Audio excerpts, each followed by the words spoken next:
Yo, what's good?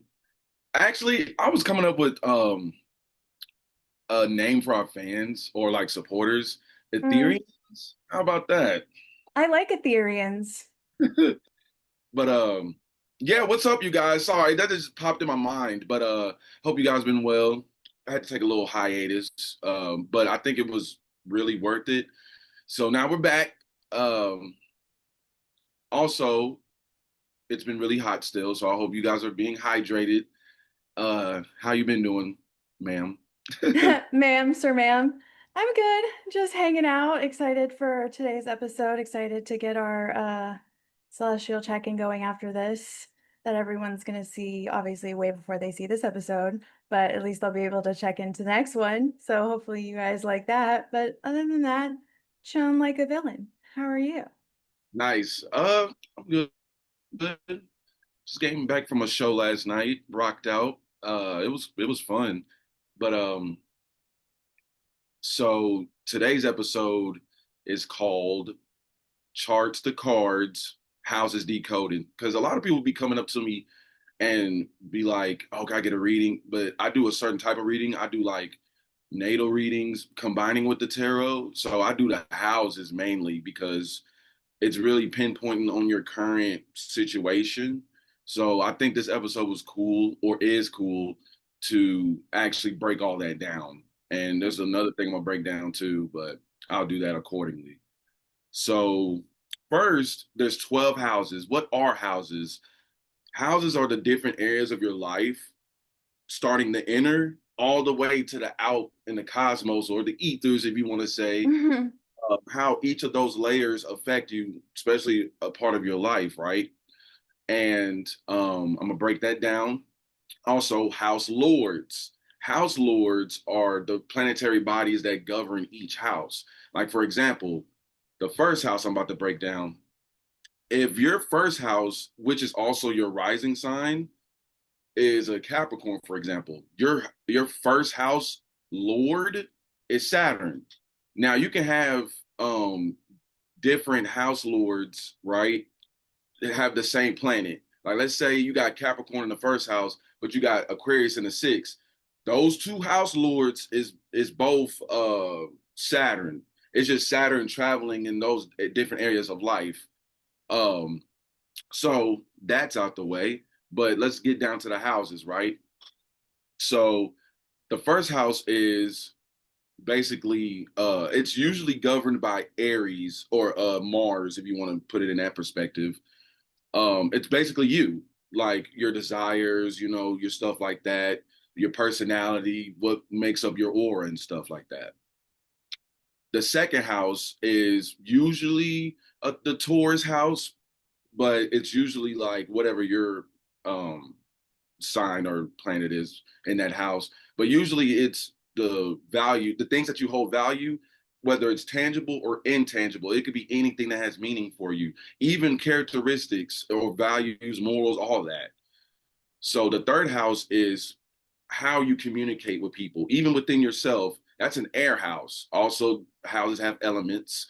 So basically, Gemini kind of governs that area of life. But the fourth house is home, comfortability, what makes you comfortable, who, when, whatever. And that's a Cancer house. Mm. The fifth house is perception, right? What you do on the world stage versus how the world views you. Entertainment, right? Like expression in general.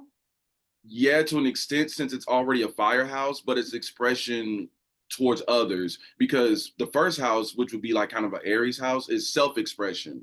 So this would be Oh, okay. Like you I more like identity and like who you show yourself to be versus maybe pushing it outwards. exactly. Mm. Um, the sixth house deals with the area of life where it's like health, work ethic, excuse me, work ethic and like, stuff like that. Like routines kind of thing, like Right. service and that kind of stuff. Batteries. Okay. And then the seventh house deals with relationships, Mm. even with yourself. Um, Typically people have a hard time in the seventh and eighth house because once you reach that threshold of the first six, is basically you on a surface level, and the other six is your internal world. That's why, it's fall time when it gets kind of like August area. You know what I'm saying? When it hits like Virgo and shit, it's like, oh shit, we finna go ahead and get the dark side of the seasons. Yeah, it's like the compression kind of like subconscious, so to speak, or like Right. hidden. Because that's why we're more prosperous in the I guess I would say prosperous, but we're more active during the first 6 months versus the rest of the year. Yeah, it's um, like bloom season. right, and it's spiritual death during that time, but spiritual What's the greatness word? happens in um what's up. Gestation. I was just thinking like gestation period. Is that correct? Like What does when that it's mean? all, I think gestation period is when like everything is kind of getting ready to sprout. Right. I could be wrong, but I I think mean, that might be a thing. I'll look it up and put it up here later, guys, if I'm wrong. um so the eighth house, this is like the darkest of the houses. This is like Scorpio type energy right here, and it's basically bringing your inner world outward, but it's your darkness, right? Or Mm, it don't have to be dark as an evil, but it's like the makeup that makes up you. It comes out. It's also a resourceful house. This is where you keep all your values and shit at on an emotional level, mm. my language, and then also it deals with like sex and stuff like that. um the ninth house deals with expression on a level of you just experiencing moments, spontaneous things, traveling, right? Also learning. Jupiter rules this house as well. That's the house lord of this house. Typically, if your rising sign is an Aries, this house lord would be Jupiter because it's a Sag, Mm. um, for this house. So Like the 10th. exploration kind of thing. No, yeah, exploration, expansion, but that's Jupiter qualities because Pisces, they explore too, but they explore more on a like spiritual level to where it's like they're not even on Earth. Because Sag, when they expand through reality. Mm, And Pisces, they try to bring the cosmos down here. So it's different kinds of expansions. mm. Um, so the 10th house is hierarchy, right? Or positionings in your life, or what position you are in life. It ain't got to be just work, where you stand, how you stand on business. Like legacy kind of thing. um in a way, I think that's more of an action than actually characteristic. Okay, like kind of like because I didn't know if it was like public image, like what you leave behind, like your I mean, that is impression. a Capricorn quality. You guys love legacy to a point where it's like, well, I got to be remembered when I'm gone. I don't Mm, want to tarnish my name, or whatever you're trying to do. But yeah, mm. yeah, for sure. And then the 11th house is humanitarianism and how you're seen within a crowd type of thing, like Okay. community wise. Um, and it's kind of like a positioning thing with the Capricorn, but it's like how you're seen within a crowd versus how you're seen when you're gone. You know, Okay. same same shit on the same coin. I mean, different stuff on the same coin type of energy. And then the last house, the 12th house, is the death house. And I hate saying it like that, but it's actually true. It's like what you've been shedding the whole time. Yeah, it's So like surrender and rebirth kind of thing, not really just end all be all. yeah, it's like I got rid of everything that has been going through, and Mm, you can tell as I'm explaining it. It's like you get the Aries, the Taurus, and then I mean the first house, second house, third, and it's like you're interacting throughout your life, and that's an expansion as well. So, and then it goes right back to the first house. So, yeah. Also, a couple people ask me, well, I don't have anything in the third or fourth house. And I'm like, well, that's cool. That means you have a blank slate. Like, let's say you have nothing in the third house, right? Basically, you can use a little bit of alchemy, right? Where it's like, if you have nothing in the third house, that just basically means you talk too much or you're not talking enough. Or if you ain't got nothing in the sixth house, well, maybe you work too much or you're not taking care of yourself, and you could put a certain planet in there. Let's say you need to put Venus in the third house, right? Let's say your Venus is in Gemini. Perfect, because Gemini likes being in the third house. So basically that equates to I love to communicate and I love to communicate with others because Venus means I love.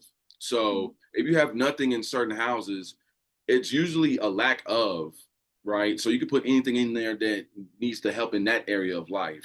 So if, just in case people were confused, oh, I ain't got all the numbers. Like it's okay. You're not gonna No, it's have a. kind of an open opportunity to kind of plug in whatever you feel like you need in that certain area because there's nothing already kind of fixed in there. Yeah, for sure. You can like channel energies of other, placements or characteristics to put in there because it's like a neutral like slate. Yeah, that's exactly what it is. Um, any questions? No, I think that was a great synopsis. Preach. Yeah, Yeah. that's pretty I'm much trying the houses. Yeah. I'm trying to think because I know that, that probably is the most common question is like, what if I don't have anything in this house kind of thing? So people usually like to know like what that means necessarily. And obviously, like I think knowing the certain traits, like, oh, why don't you mention the three placements in one house kind of thing? Oh, stelliums. So a stellium is when you have the same sign and you have the same sign multiple times, or you have multiple planets in a house, right? So let's say my stellium's in Leo, but it's in Mercury, Venus, Jupiter, and Saturn, right? With those different placements, that's going to amplify the Leo energy. So Mm. Leo and Mercury would mean, oh, I think about, me being confident. And then Venus is like, oh, I love myself, or Mm. how I'm seen. And, when you break it down like that, it amplifies those placements already. Now, if you have four planets in a house, that means, let's say you got four placements in the eighth house. That means you're a really secretive person. I think Regardless. I have three planets in the house. No, facts. So, but it's like, what's in the house? Because Yeah. imagine when the planets are in the houses, imagine the planet is a person and they just got Mm. a new crib. And the sign that's on the planet is the interior. Like, what does this house look like? So if I'm Mercury and my Mercury's in Gemini and it's in the second house, I have an earthy crib, but it's a little chaotic though. You know what I'm saying? Because it's air energy in an earth house. You know what I'm saying? So, great question by the way. Thank Yeah, you. but I was actually going to pull up mine as an example because I know I have a stellium. So I have Venus, Uranus, and Mars and Aquarius all in the eighth house. right. So that You kind want of just, I was going to say, just use me as an example if you want to like expand on like why that energy is so strong being in the eighth house. Like, how do those, placements show up there? in this life you probably have to work on those like internal works. Mm. So you gotta do some internal work because that's what the eighth house is. Blah, blah. Eighth house is anyways because it's internal trying to come out. So you say you had what in the eighth house? Sorry. Venus, Uranus, Mars, Aquarius, all in the eighth house. Yeah, for sure. So it's some individual work because Aquarius is in there. And you said Venus too. I mean, not, Mm-hmm. uh, were you saying the V signs of the planets? Because Both Venus, Uranus, Mars, all three are Aquarius in the eighth house. oh, they're in Aquarius. Okay, I thought you said and Aquarius. I'm like, why she say the planets and the sign? Okay. No, sorry, in Aquarius in the eighth house. Oh, okay. Um, yeah, you got to do some self love, babe. Hey, Um, I've been there, done that. That's been my work the last 5 years. yeah, I for realized sure. that real quick. Oh, and also it's self-sabotage energy because when Mars is in, if an air sign is on Mars, it's automatic self-sabotage off Mm, rip. It's because Mars moves faster than air. You know what I'm saying? When it comes to like mm, drive and passion, or mm, it might be the other way around. But anyways, you're moving too much. in Mm, layman's terms, you know what I'm saying? But since it's in the eighth house, you want to, but yeah. it's kind of like, nah, we gonna chill, bro. But you Yeah. have that energy to actually go and do it, but it's like, nah. Yeah, I definitely went from like not being aware and like not knowing or doing anything at all in terms of inner work to making it like my life mission to like do all of it before I did anything else, like all at one time. So it makes sense to me that like as soon as like and in the eighth house of it being kind of a little more hidden, like as soon as it like came to my conscious from the subconscious, I was like, all right, we have some shit to do. Let's get Yeah, to it. This is all I'm gonna focus on. And I did. And it was transformative, really.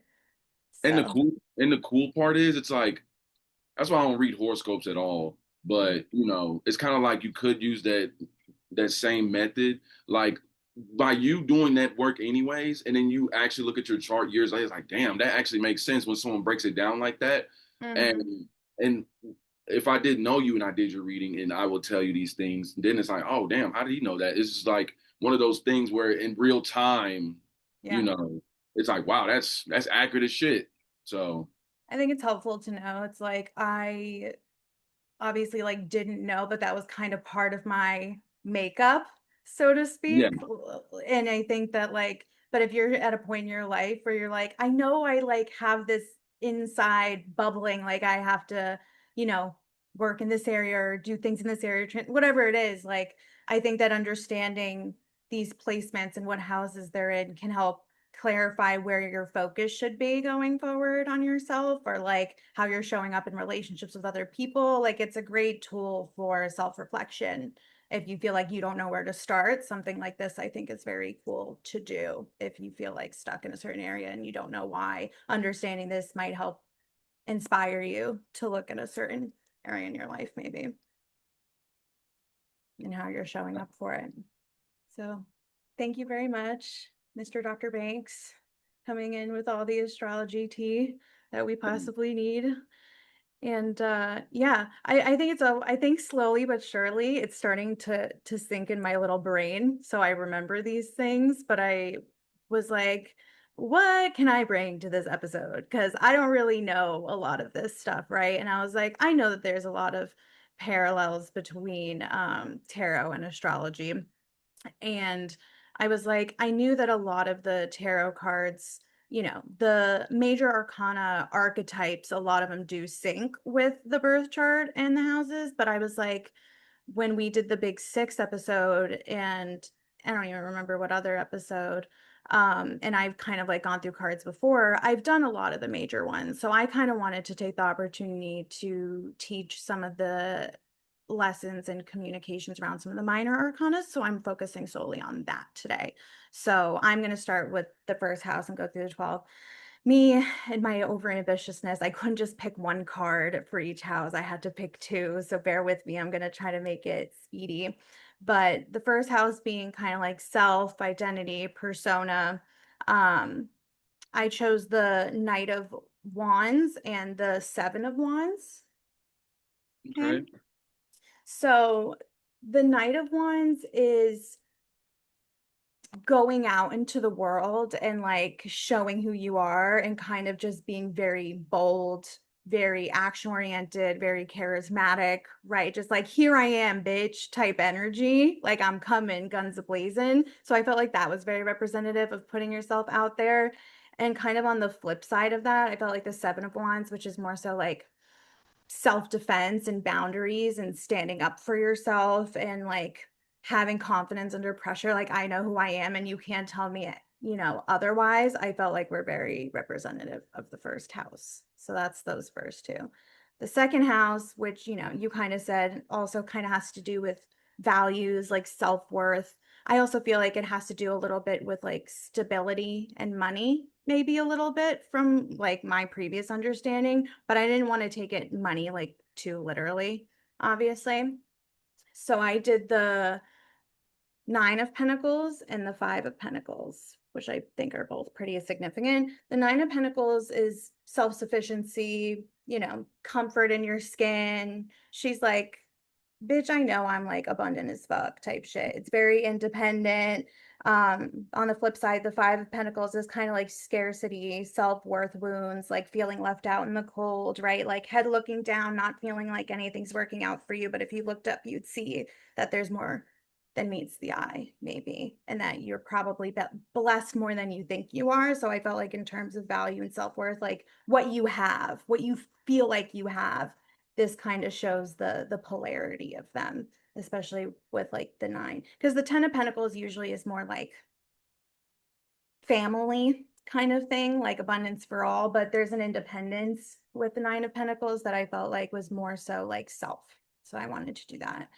Next is the third house, which was, communication, kind of like learning kind of thing. The curious learning card in the tarot is the Page of Swords. This also can mean communication as well, but usually it's like a very inquisitive card. It's like a curiosity. It's like an eagerness to learn and kind of be prepared mentally for anything, just kind of being a really good student.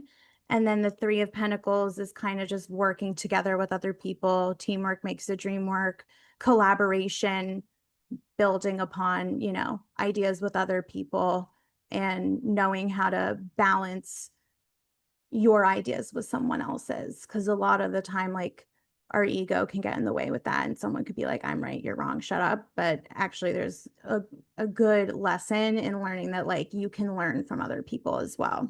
So I felt like that was very good for third house as well. Fourth house, which is, I think you said it was like home, foundations kind of thing. Uh, Comfortability. yeah, so comfortability, I felt like the ones that made the most sense for this. Sorry, guys, I gotta fix my ring because I'm weird. Um, Six of Cups and Four of Pentacles. This is also like kind of happy. This is like typically like a marriage card, right?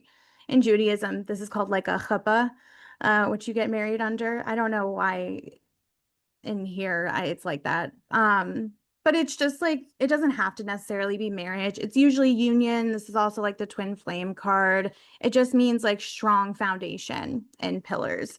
And then the Six of Cups is usually like childhood, past energy. Like when this comes out in a reading for me with other cards, it usually gives me the energy of like childhood wounds, like if it's paired with something like, tower, right? So like if it's with tower, I'm like, oh, there's something that you believed for most of your upbringing that like is being kind of deconstructed kind of thing. So like that's kind of an example of how this might show up in like an actual reading.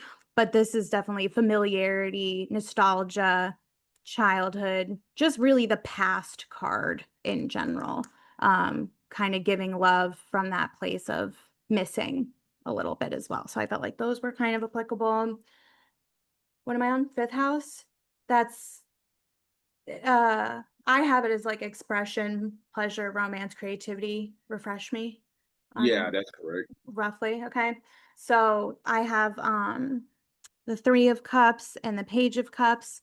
The Three of Cups is our like celebration card. You're with friends, it's woo-woo good times, right? Page of Cups is kind of like, making an emotional offer of some kind. It also can be, artistic play, emotional openness. Both are kind of like creative celebrations. Like, hey, like, look what I can do with you. That's like really fun. And, I felt like that was a good representation of that energy as well. Um, I'm pretty sure we've covered this before, but like, obviously, cups are water, swords are air, wands are fire, and pentacles are earth. Just a friendly reminder. Sixth house, sorry. I This is stumbled what over it too. I feel like I have so much to say and like I'm trying to say it too fast and this is what happens. Um, Sixth is health, work, right? Like routine, service, kind of your day-to-day life. I felt like what was indicative of this kind of same energy was the Eight of Pentacles here and then the Ten of Wands, right? Eight of Pentacles is kind of like mastery through daily devotion, right? Which sometimes, when you're working so hard on something, you're not seeing how much you've already built. And in the same kind of stone, like the Ten of Wands is kind of carrying burdens that aren't yours and feeling, overwhelmed or exhausted, like burnt out by responsibilities. So just kind of finding your balance in there. And I felt like this was very related to routine because I think we get lost in the sauce of the details of the work sometimes and we're taking on too much and struggle to pause. So I feel like there's lessons in that too. And then seventh, we have relationships, partnerships, mirror kind of thing. I felt like the two cards that were good for this were Two of Cups and the Six of Pentacles. Two of Cups is the partnership card, right? It's soulful connection, mutual love. Six of Pentacles is like reciprocated energy, balance between, love and work and giving to other people. Sometimes it could mean unequal give and take, right? Because there's two on this side and three on this side, finding the balance, not giving more than you have to give in certain relationships, that sort of thing. I feel like that just about covers it. Eighth house, which is like the transformation, right? Kind of rebirth energy, sex, intimacy, all that good jazz. I have Five of Cups and Ten of Swords. This is very much that like dark eighth house energy. The Five of Cups is kind of showing that you're too focused on the spilled cups, right? On what you're lacking, on what you don't have, that you're not aware of what's behind you and what you already do have. And the Ten of Swords is like mental overwhelm, fatigued, just like really exhausted. It's also indicative of like ego death and like betrayal, or some sort of illusion. So I feel like these do go hand in hand with the eighth house to a certain degree, just because, especially because 5 to 10, 10 is like a closing cycle card. So even though this looks really scary in a reading, I always tell people it's actually a good thing because it means that you can understand where you are and that it's about to be over, right? Because you kind of went through the shit and you can't get any, you can't, this is rock bottom, bitch. You got 10 swords in your back. You can't get much harder than this. So it means that things are going to get lighter because then when you kind of circle back around, it's the Ace of Swords, which is truth and new beginnings and, all that good jazz. So it looks really scary, but I promise it does end up serving you.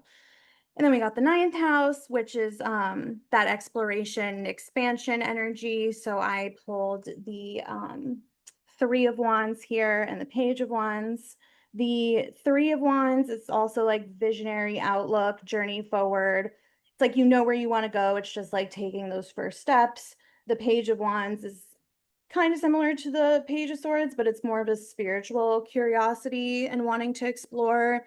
It also is a card of like the manifestations and the things you desire like are coming into alignment because you're taking steps into alignment with them. It's like being very clear on your vision and like having knowledge and like spirituality and philosophy and like a greater understanding so that way you're like, oh, like it's clicking, like I feel like I know where to go with this now and I can kind of find the reprieve in that, so to speak.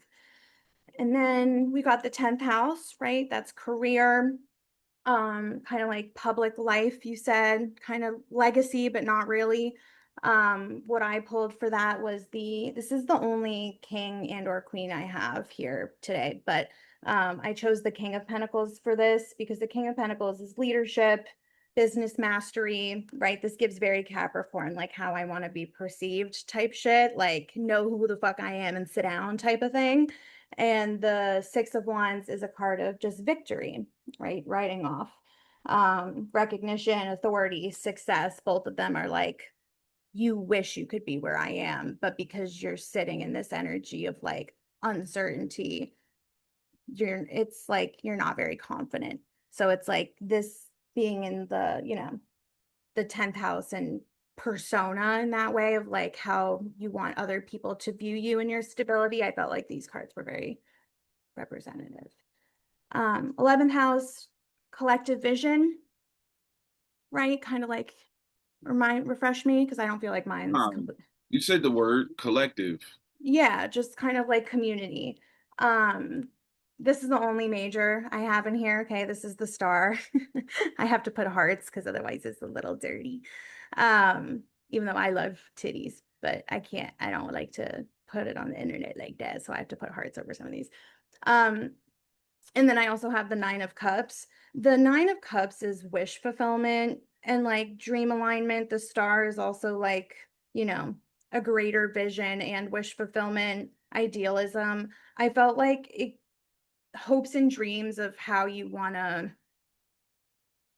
be a part of this world. Like you want to feel important and meaningful in the community, like in how you give and what's possible for you is kind of how I interpreted it. So I kind of took it as emotional fulfillment and infinite possibility in terms of your community. So that's how I interpreted that.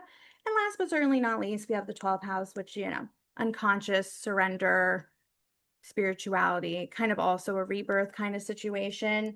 I took it as very much like what is hidden in your mind that needs to be released to some degree. So I have the Four of Swords here, which is a card of rest, right? It's a card of inner retreat, resting your mind, not being able to sleep because you feel like you have a lot of mental burdens, but forgetting that you have this sword at your disposal that you can use to kind of fend them off. Like you can self-soothe a little bit and take time to pause and not feel so burdened, because this is usually how that feels, right? The Eight of Swords is kind of self-imposed limitations, inner prisons, kind of like unseen fears, um, just like feeling trapped by your own thoughts. But like, I think I remember someone saying that this card, like, her ties aren't even tied that tight, but she just has this belief that she can't move or like, wiggle to like get a sword and like cut herself free. So I felt like these were very much that energy of knowing when to just